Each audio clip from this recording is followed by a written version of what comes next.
پہلی بات کیا؟ رسول اللہ کے جانے کے بعد دین کیا ہو گیا؟ پورا ہو گیا. اور دین میں حلال و حرام کا اضافہ جائز نہیں ہے، عقیدے اور نظریے کا اضافہ جائز نہیں ہے. آل بیت کا مفہوم متعین ہے، اس متعین مفہوم میں نہ کمی کی اجازت ہے، نہ بیشی کی اجازت ہے، نہ اضافے کی اجازت ہے. دوسری بات میں عرض کرنا چاہتا ہوں کہ یہ عشرہ آپ کو یہ تاثر دے گا کہ اس عشرے میں جس نے اپنے بیٹے کی، بھائی کی، اپنی بہن کی، کسی رشتہ دار کی شادی کی تو وہ حسین کا منکر ہے، وہ حسین کا گستاخ ہے.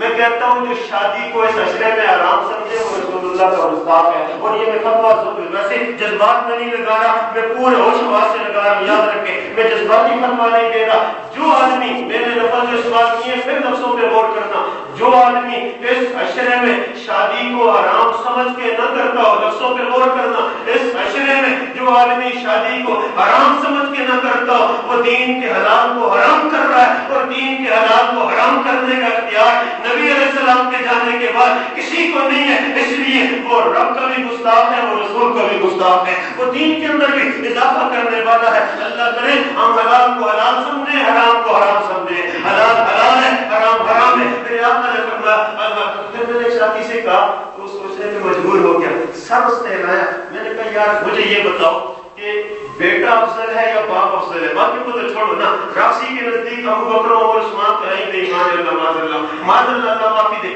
لیکن ان کے نزدیک بھی حضرت علی کا مقام تو ہے نا. حضرت علی کا مقام، حضرت علی باپ ہے، حضرت حسین بیٹے. اگر بیٹے کی شہادت پہ شادی ناجائز ہے تو پھر باپ کی شہادت پہ شادی جائز کس طرح ہے؟ یہ تو اللہ کا شکر ہے حضرت علی کو بھی شہادت کی موت ملی ہے نا. حضرت علی بھی شہید ہوئے ہیں، ابن ملجم بدبخت کے ہاتھوں سے شہید ہوئے.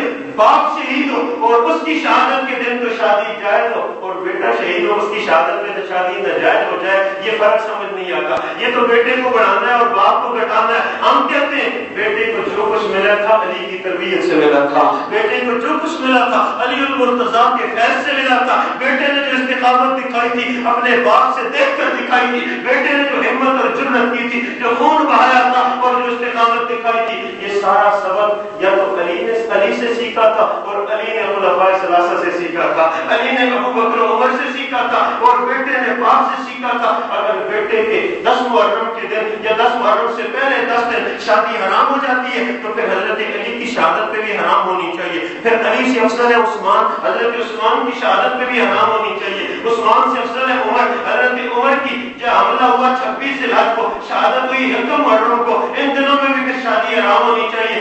عمر سے افضل ہے ابو بکر. ابو بکر کی وفات پہ بھی چونکہ صدیق شہید نہیں ہوا کرتا، صدیق کا رتبہ شہید سے اعلیٰ ہوتا ہے، اس لیے اللہ نے شہادت نہیں دی. شہید صدیق کا رتبہ جو شہید سے ویسے ہی اعلیٰ ہوتا ہے، تو صدیق کی وفات میں بھی شادی حرام ہونی چاہیے. اور پھر سارے صحابہ سے، ساری امتوں سے، سارے نبیوں سے افضل کون ہے؟ محمد رسول اللہ. تو پھر محمد رسول اللہ کی وفات پر بھی شادی حرام ہونی چاہیے. پھر سارا سال شادی جائز کب ہوگی سمجھ نہیں آتی. یہ حلال کو حرام کرنا، حرام کو حلال کرنا، یہ اللہ کا منصب تھا اور نبی علیہ السلام کی زبان پہ ہوتا تھا. نبی علیہ السلام کے قلب و